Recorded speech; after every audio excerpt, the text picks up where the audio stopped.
Finally guys solo level season 4 का 5th episode आ चुका है। तो गाइस पिछले एपिसोड में हमने देखा था कि जिनू के डैड को ठीक करने के लिए वो अपनी शैडो स्किल का यूज करके वहां पर आ जाता है, जहां पर यूनू के डैड एडमिट होते हैं और वो इन्हें होली वाटर ऑफ लाइफ पिला देता है, जिससे वो फिर से पहले जैसे हो जाते हैं। अब आगे आगे हमें दिखाया जाता है जिनू यूनू के डैड को ठीक करके अपनी शैडो स्किल की मदद से फिर से जापान जाने की सोचता है, लेकिन तभी इसका सिस्टम इसे नोटिफिकेशन देकर बताता है कि आप अभी स्किल को 2 घंटे बाद इस्तेमाल कर सकते हैं। ये देखकर जिनू कहता है कि अब मैं इस 2 घंटे में क्या करूं, मैं तो किसी को कॉल भी नहीं कर सकता। फिर तभी जिनू को वहां पर चेन की वो बात याद आती है जब चेन ने जिनू से कहा था कि मुझे तुम में इंटरेस्ट है। फिर जिनू ये सोचकर बोलता है कि अब मैं फ्री हूँ, तो अब मुझे ऐसा डेंजर ढूंढना चाहिए जिसका कोई ऑनर ना हो। इसके बाद हमें रेड के घर को दिखाया जाता है, जहाँ पर रेड अपने बिस्तर पर सो रहा होता है, लेकिन तभी रेड को किसी चीज का एहसास होता है और वो नींद से जाग जाता है और वो अपने कपड़े पहनकर नीचे जाने की सोचता है। लेकिन तभी रेड अपने मन में कहता है कि यहाँ इतनी खामोशी क्यों है। फिर रेड वहाँ पर जो टेबल पर ड्रिंक का ग्लास पड़ा होता है उसे पकड़कर नीचे गिरा देता है और वो ग्लास गिरकर टूट जाता है। लेकिन रेड ये देखकर शौक होता है कि ग्लास के टूटने के बाद भी वहाँ पर कोई आवाज नहीं होती। फिर रेड सीढ़ियों के पास जाता है और चिल्लाते हुए बोलता है कि आखिर यहाँ पर कौन है। फिर रेड वहाँ पर मिसेस एलन के डिप्टी डायरेक्टर के बारे में सोचने लगता है, जिसने इससे कहा था कि सर अगर आपको किसी चीज की मदद की जरूरत हो तो इस नंबर पर कॉल कर देना, चेयरमैन को आपकी मदद जरूर कर देंगे।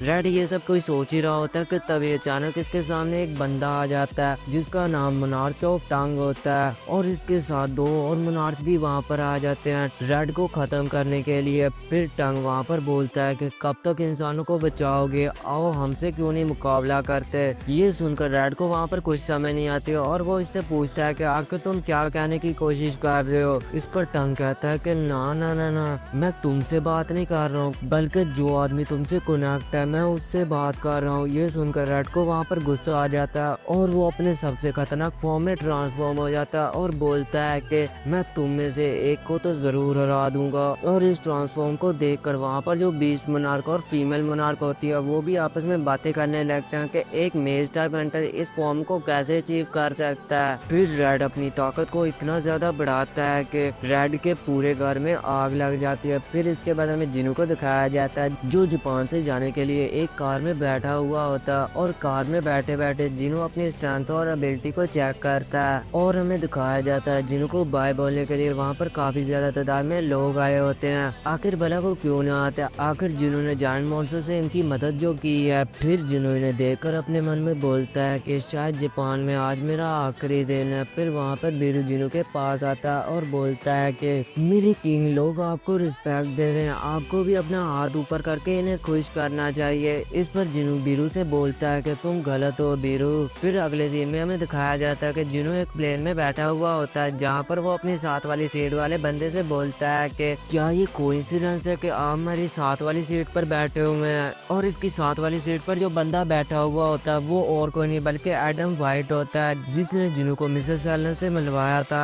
एडम इस पर कहता है कि फिर तो ये कितना अच्छा होता है, लेकिन मैं खुद ही आपके पास बैठा हूँ। ये सुनकर जिनू बोलता है तो सर आप क्लेम कर रहे हैं कि ये कोई कोइंसिडेंस नहीं है। फिर जिनू वहाँ पर एडम को हेलो बोलता है कि दोबारा मिलकर खुशी हुई मिस्टर एडम वाइट। जिनू से अपना नाम सुनकर एडम बोलता है कि सर हम सिर्फ एक बार मिले हैं और आपको मेरा नाम अभी तक याद है, ये मेरे लिए कितने ऑनर की बात है कि मैं आपसे फिर से मिला हूँ मिस्टर संग। फिर जिनू अपने मन में बोलता है कि इसका नाम तो मुझे बीरू ने बताया था मेरे किंग, इसका नाम एडम वाइट है, आपको इस बार इसका गलत नाम नहीं लेना है, ये आपकी रेपुटेशन का सवाल है। फिर जिनू इससे पूछता है कि आप यहाँ पर क्यों आए हैं। इस पर एडम कहता है कि सॉरी सर, मैं बिना इजाजत के आपके यहाँ आ गया, लेकिन मैंने आपसे एक अर्जेंट मैटर को डिस्कस करना था। जिनू कहता है कि क्या अमेरिका उस एसरंग गेट को नहीं क्लियर कर पाई है। ये सुनकर एडम कहता है कि नहीं नहीं सर, वो तो किसी प्रॉब्लम के संभाल लिया गया था, बल्कि मैं तो कुछ और बात करने के लिए यहाँ पर आया हूँ। फिर इसके बाद एडम जिनू को एक लैपटॉप खोलकर दिखाता है जहाँ पर फायर फाइटर एक घर की आग को बुझा रहे होते हैं। और ये वीडियो देखते हुए जिनू एडम से पूछता है कि आखिर इस वीडियो का क्या मतलब है। एडम बोलता है कि आप इस वीडियो के आखिर में देखें, जिसने ये आग लगाई है वो क्रिस्टोफर रेड है और वो एक नेशनल लेवल हंटर है। 1800 फायर फाइटर और 14 टॉप लेवल मेज टाइप हंटर हंटर इस आग को रोकने की कोशिश कर रहे हैं। ये सुनकर जिनू बोलता है कि ये आग तो बहुत इंटेंस लगी हुई है, यहाँ पर मुझे लगता है कोई फाइट हुई है, क्या इसका ये मतलब है क्रिस्टोफर? जिनू इतना कहता ही है कि एडम अपने सारा लाते हुए बोलता है कि हमें यकीन नहीं होता, लेकिन वो मर चुका है। और वीडियो के आखिर में हमें रेड की डेड बॉडी को दिखाया जाता है, जो आप लोग देख ही सकते हैं कितनी बुरी तरह मरी पड़ी है। फिर एडम अपनी जेब से एक फोटो निकालकर जिनू को दिखाता है, जिसे देखकर जिनू शॉक हो जाता है। और एडम फिर बोलता है कि हंटर ब्यूरो को लगता है कि इन सब के लिए ये आदमी रिस्पॉन्सिबल है। ये सुनकर अचानक जिनू को पता नहीं वहाँ पर क्या हो जाता है। वो गुस्से से एडम को हवा में उठा देता है और इसके लैपटॉप को भी तोड़ देता है। फिर जिनू बोलता है कि आखिर ये कोई मजाक है, अगर ये ऐसा है तो तुम नहीं बचने वाले मेरे हाथों से।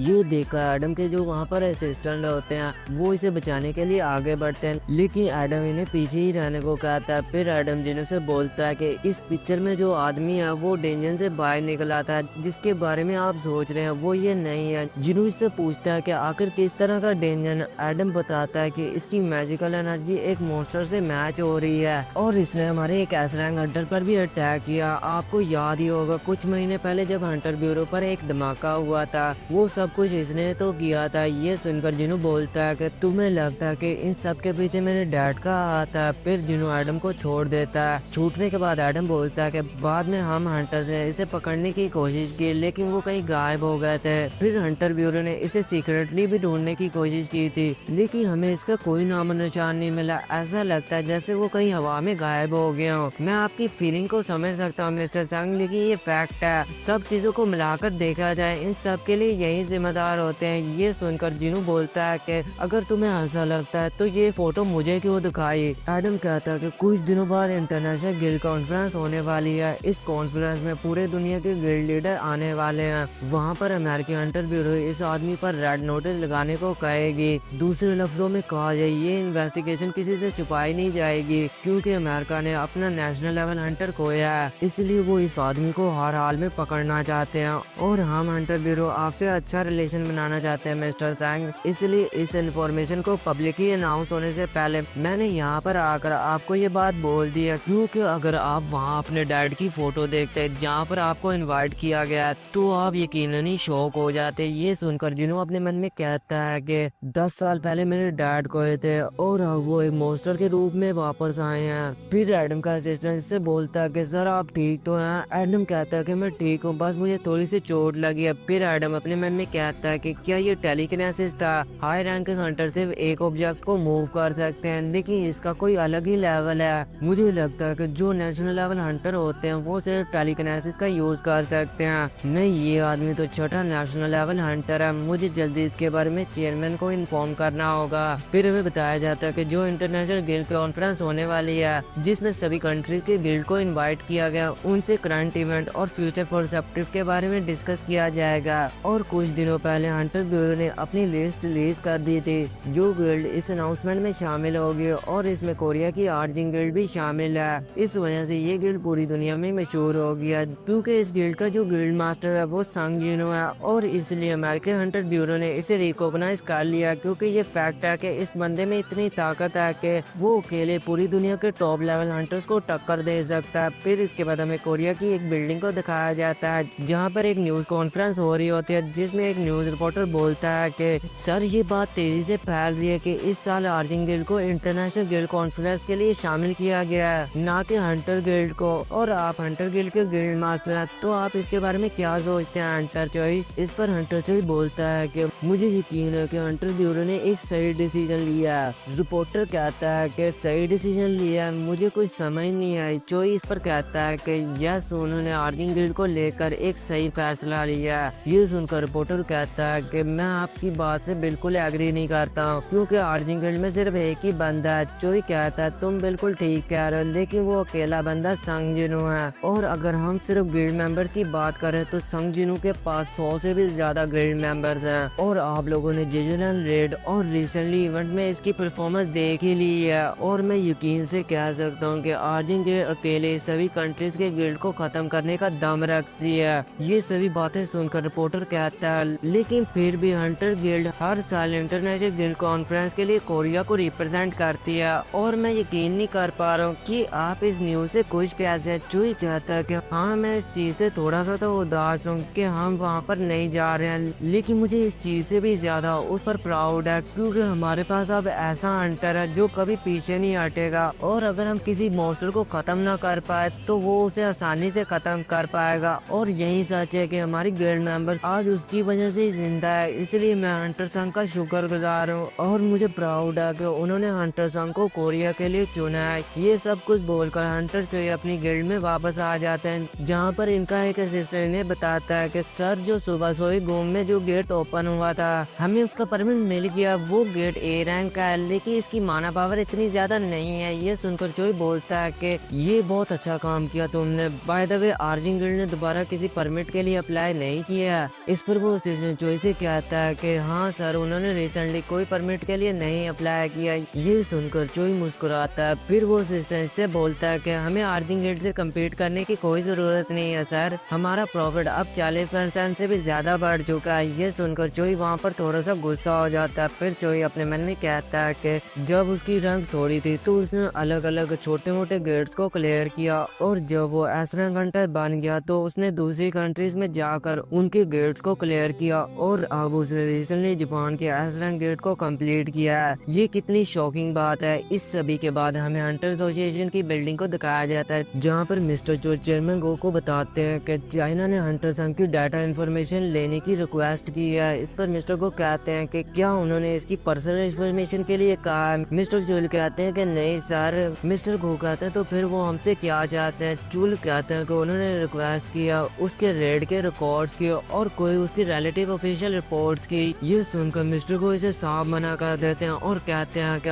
आखिर उन्होंने कैसे सोच लिया हम अपने टॉप रैंक हंटर की पर्सनल इंफॉर्मेशन इन्हें देंगे, लेकिन आखिर उन्हें हंटर संघ पर क्यों इतना इंटरेस्ट आ गया। ये सुनकर चुल बोलता है कि ये रिक्वेस्ट चाइना की सरकार ने नहीं किया बल्कि एक इंडिविजुअल ने किया है। मिस्टर को कहते हैं कि ये इंडिविजुअल आखिर कौन है। चाइना का 7 स्टार हंटर लूची कांग ने ये रिक्वेस्ट किया है, शायद उसका हंटर संघ में इंटरेस्ट आ गया। ये सुनकर चेयरमैन को वहाँ पर शौक हो जाते हैं। फिर हमें बताया जाता है कि चाइना जो है वो इंटरनेशनल रैंकिंग सिस्टम को नहीं मानता बल्कि उनका खुद का रैंकिंग सिस्टम है, जिसमें अगर एक हंटर के पास 5 स्टार हैं तो वो हाईएस्ट लेवल हंटर है और लूची कांग अकेला पर्सन है जिसके पास 7 स्टार हैं। फिर मिस्टर चुल से पूछते हैं कि आखिर लूची कांग को हंटर संघ पे क्यों इंटरेस्ट है। इस पर मिस्टर चोली ने बताते हैं कि लूची कांग ने भी जापान के एक जायंट मॉन्स्टर को मारा था और मुझे लगता है कि शायद इसलिए उसे जिनू पर इंटरेस्ट है कि आखिर जिनू ने अकेले सभी जायंट मॉन्स्टर को कैसे खत्म कर दिया। ये सुनकर मिस्टर को अपने मन में कहते हैं कि शायद स्टोंग को रिकॉग्नाइज कर लेता है। फिर मिस्टर चुल से बोलते हैं कि इसकी रिक्वेस्ट को रिजेक्ट कर दो या थोड़ी बहुत इंफॉर्मेशन दे दो। फिर हमें थॉमस आंद्रे की गिल्ड को दिखाया जाता है, जहाँ पर थॉमस की सिस्टर इससे बोलती है कि हंटर संघ जिन्हों कल यहाँ पर अमेरिका आ जाएगा। ये सुनकर थॉमस बोलता है कि आजकल काफी तेजी से दिन गुजर रहे हैं। थॉमस ऐसा बोल ही रहा होता है कि तभी कोई इससे मिलने के लिए वहाँ पर आ जाता है, जो और कोई नहीं बल्कि हांग डांसू होता है। थॉमस इसे देखकर बोलता है कि तुम बिल्कुल ठीक वक्त पर आए हो, मैं तुम्हारा ही इंतजार कर रहा था। मुझे तुमसे एक बात कहनी है, तुम हंटर संघ जिन्हों से अभी बिल्कुल भी पंगा ना लेना मिस्टर हांग। ये सुनकर डांसू को वहाँ पर गुस्सा आ जाता है। थॉमस वहाँ पर और भी बोलता है कि मैं सब कुछ जानता हूँ, तुम्हारे भाई और हंटर संघ जिन्हों के बीच में क्या हुआ था और मुझे यकीन है कि तुम उससे बदला लेना चाहते हैं, लेकिन अभी थोड़े दिन सब्र कर जाए। ये सुनकर डांसू गुस्से से बोलता है, लेकिन वो डांसू के इतना बोलते थॉमस इस पर अपनी उंगली पॉइंट करते हुए बोलता है कि मुझे नहीं लगता कि मैंने तुम्हें बोलने को कहा था। और थॉमस को ऐसा देखकर डांसू वहाँ पर डर जाता है। ये सब कुछ देखकर थॉमस की सिस्टर वहाँ पर अपने मन में कहती है कि अपने मुंह को बंद रखो। बहुत कम लोगों को थॉमस ने ऐसी वार्निंग दी है, लेकिन ये बंदा हान डांसू कुछ ज्यादा ही अपने टारगेट को खत्म करने के बारे में सोच रहा है। फिर थॉमस डांसू के कंधे पर हाथ रखकर बोलता है कि जिन्हों को तुम मुझ पर छोड़ दो और जब तक ये कॉन्फ्रेंस खत्म नहीं हो जाती उस वक्त तक तुम किसी दूसरी कंट्री में जाकर थोड़ा सा रेस्ट कर लो। मुझे लगता है कि तुम्हें मेरी बात की समझ आ गई होगी हांग। इस पर हांग डांसू ठीक है कहकर कर वहाँ से चला जाता है और इसे जाता हुआ देखकर इसकी असिस्टेंट बोलती है कि क्या आपके मना करने पर अब वो ऐसा नहीं करेगा। थॉमस इस पर कहता है कि नहीं लॉरा, ये हंटर संग जिनू से बदला तो जरूर लेगा क्योंकि जिनू ने इसके भाई को मारा था। फिर हमें डोंगसू को दिखाया जाता है जो गुस्से से वहाँ से जा रहा होता है और यहीं पर यह एपिसोड खत्म हो जाता है। तो गाइस अगर आपको इसका पिछला एपिसोड देखना है तो मेरे फेस पर जो वीडियो आ रही है उस पर क्लिक करें। मैं आपसे वहीं पर ही मिलूंगा। Good bye.